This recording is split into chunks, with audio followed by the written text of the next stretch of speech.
What's up, everyone? My name is Will, and I like to talk about music. And today I'm going to be doing a review of the new album from MGMT, Loss of Life. This is the fifth studio album from rock and psychedelic pop band MGMT. It is the long-awaited follow-up to 2018's Little Dark Age, which received very positive critical reception from both critics and fans for its very great sense of pop songwriting, amazing instrumentals and performances. I was especially very impressed with the singles that came off of that album, especially Little Dark Age, as well as When You Die, which showcased some of their best and most chilling song progressions yet, as well as some of the greatest synths and electronic work that they have ever incorporated into their production. This album takes a completely different turn, however, and in that respect, I definitely had to take a little bit more time with it. It goes into a bit of a conceptual direction, especially with these themes of death, like the title, Loss of Life. You basically know what you're getting into. But with that being said, with a title like Loss of Life, you expect this thing to be just complete darkness and gloominess, but it's not completely that. It gives you a bit of a sense of hope about your own loss of life and just death in general.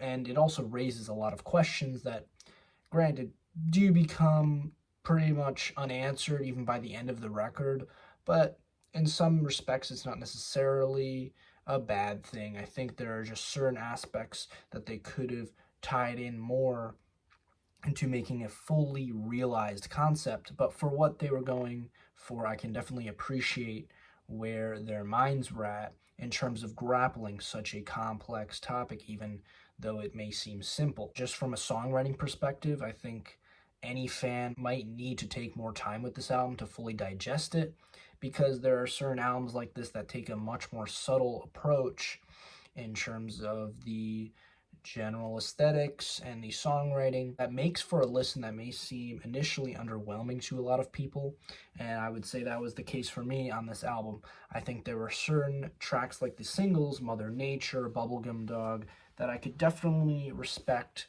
for their instrumentals that came off pretty instantaneous, but even those cuts are pretty low-key, especially Mother Nature, and even Bubblegum Dog is not nearly as immediate and as hard-hitting as some of the most effective cuts off of Little Dark Age. Speaking of a lot of these questions that they bring up conceptually, we head right into the opening track, Loss of Life Part 2, which brings up a question right off the bat. First of all, why are we starting with Loss of Life Part 2 and closing with the closer, which is the title track?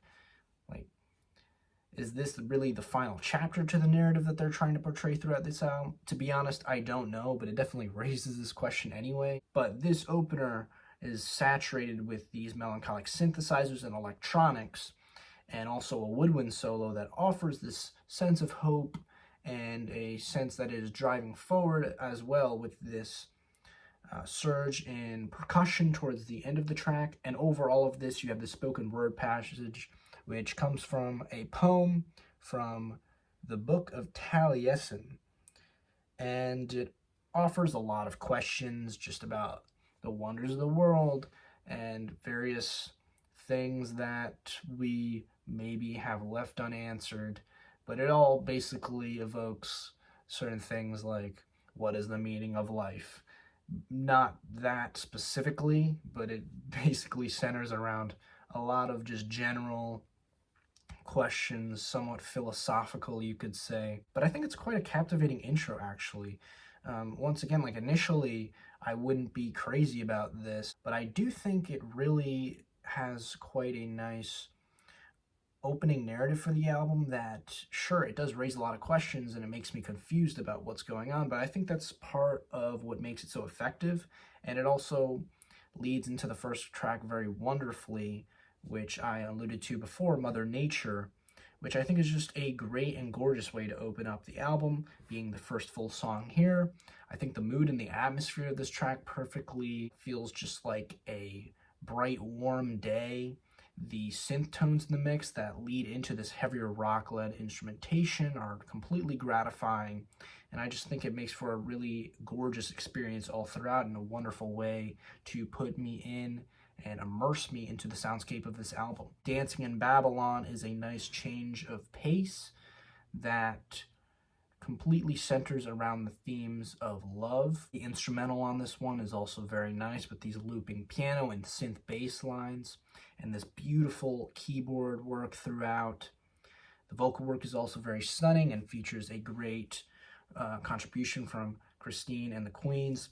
The bridge is also very tasteful, even if it is quite dramatic and somewhat reminds me of a Disney tune, for example, or a show tune in that respect. But I think it is a nice change of pace and offers a nice high point for the song before leading into the final leg of the track, which pushes things forward in a nice way with the percussion and keeps the progression of the track moving effectively overall. People in the Streets is another very powerful cut for me. I love the low-key vibe present in the introduction with the light bell-like synthesizers and acoustic instrumentation. And the writing also just continues to be very thoughtful with its themes of overcoming your own social anxieties, having trouble accepting your problems, and seeking help from others. It basically finds the protagonist being afraid that they will just end up like everyone else, as they say on the track, that they're scared of the people in the streets on the refrain of the song. All of these themes are tied up nicely together with two powerful surges of instrumentation, the second leading to a very nice and effective climax with the cascading and descending synthesizers on the back end.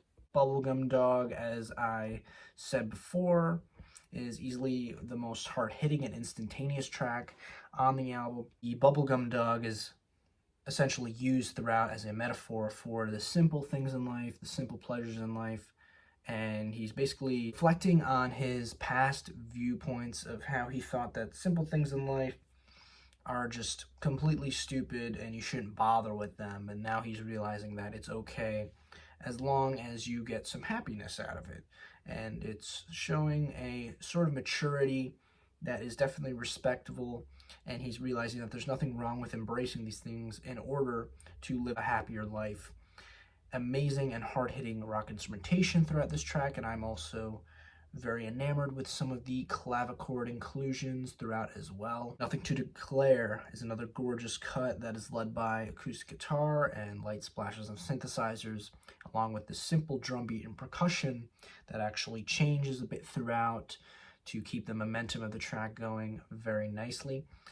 I think that even though the track ends somewhat abruptly, I do love a lot of the lyrical imagery on this track that evoke certain imagery that suggests that the protagonist is still deciding to embrace these simpler things in life, and this thematic material is just continuing to be elaborated on as it was developed in Bubblegum Dog. So I definitely think there's a great flow in terms of the lyrical themes present on this album as well and how they are developing upon them. I also really love Nothing Changes. I think it's a really gorgeous arrangement that they set up right from the beginning with the acoustic instrumentation and songwriting throughout the track. The vocal lines just absolutely glide over this instrumental in an amazing way and incorporate lyrics that thoughtfully muse over how some things just do not change in life however badly you want them to be. Oh, when did all the gods deceive me is a very powerful line that makes reference to reincarnation and suggests that even living your life over and over cannot change certain things in life. There are certain elements and sections of this cut that I think could have been left out, especially the bridge, which includes some brass that is quite jazzy, but I think some of that makes this track somewhat long-winded. But I think towards the end of the bridge, once you finally get that build into the climax of the track, it is completely amazing and makes up for all of that. It's just such an amazing high point, not only for this song, but a climax for almost the entire record as well. With these soaring vocal lines, these hypnotic, repetitive synth lines in the mix, it's just such a transcendent moment for the record. Brady's song indulges on the psychedelic elements in the most intense way on the entire album, with the slowly strummed acoustic guitar to the descending bells and frequent descending lines from the harpsichord as well. The song essentially feels like a lullaby, and I appreciate the subtlety of the lyrics and the performance on the cut, but I do think that the writing and the atmosphere of this track does not completely grip me in the way that other tracks do. It has some immersive psychedelic qualities, especially the extended outro of the track that hits upon some otherworldly aesthetics. But there are definitely cuts on here that I think provide more depth from a musical standpoint. However, things definitely pick up with I Wish I Was Joking, whose oscillating synthesizers offer one of the most intriguing instrumentals on the record, but it generally remains pretty immersive, calm, and melancholic throughout. The chorus on the song absolutely blooms with life, with just starting with the one vocal line and then the two vocal layers coalescing, and the hooks just completely soar in an introspective but gorgeous fashion. I appreciate the commentary on drugs on the track, and obviously how they will not solve your problems, but instead only give you more. Piano guitar work totally puts me in a lull that is more mesmerizing and gratifying than underwhelming. Then Loss of Life, as I suggested before, is a pretty powerful closer as well, and kind of ties up the narrative for the album in an effective way, even if some elements of the concept still are a little bit underdeveloped here. I think that this closer does the best job in terms of me fully realizing what they were going for here. And it mainly centers around the theme of love. And that is completely present on the final line of the album, which actually happens to be Anyone Can Love. And that was the moment that I finally understood what they were completely going for with the conceptual aspect of the album. It starts with these themes about death and the loss of life. I find it very inspiring that they instead just choose to stay focused on the theme of love, which is something that they believe can exist through death. I think that this philosophy reminds me of such works such as Bruckner's Ninth Symphony, who many people have said that the ending, while he left it unfinished due to his own death, it offers so many questions about death throughout the work, but it is clear that the final passage of that piece is just very moving in the way that it sounds as if he's found that all of the answers to these problems is love that can exist and be preserved through life and through death. Final leg of the track offers a pretty powerful final chapter to the album as well, with its captivating build and intensity, with the glitchy electronics that eventually build to a high point and then they eventually swirl out in a dark and ominous way, as if they are literally dying away. I mean, I am just incredibly impressed with this album from MGMT. I was not as crazy on it on first listen, but going back to it more and more, taking a lot of listens, I have fully grasped what they were trying to do conceptually, and I think while I really appreciate a lot of the things that they were doing conceptually, and I think it adds a lot to the record, I think that also happens to be my biggest gripe with this album. I think there are certain spots on the record that they could have made it clearer what they were going for as an overall experience conceptually, even though there are certain crucial moments on the album that definitely tie in certain elements of the narrative. It somewhat feels underdeveloped at some points and leaves you more confused about what they're trying to question and observe, but at the same time it also is thought-provoking in the way that it leaves the listener with a lot of questions that just happen to be unanswered. There are certain spots and sections in certain songs that may feel long-winded, especially on tracks like Freddie's Song, and even some of the strongest cuts like Nothing Changes have certain bridge passages that I think could have made the songs a little bit better if they were omitted or they progressed in a slightly different fashion. But other than that, I'm just loving the sound, the production of this record, loose conceptual narrative throughout the album.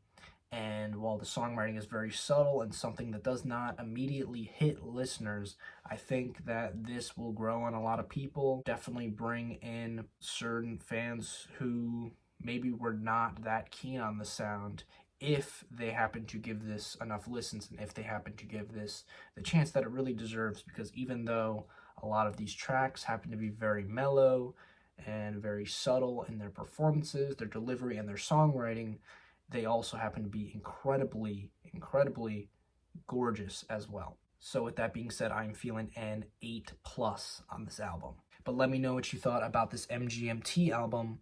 Did you love it, or were you not so crazy about it? Let me know down in the comments. Let me know what I should review next. subscribe for more music reviews and more music-related content, and I will see you in the next review.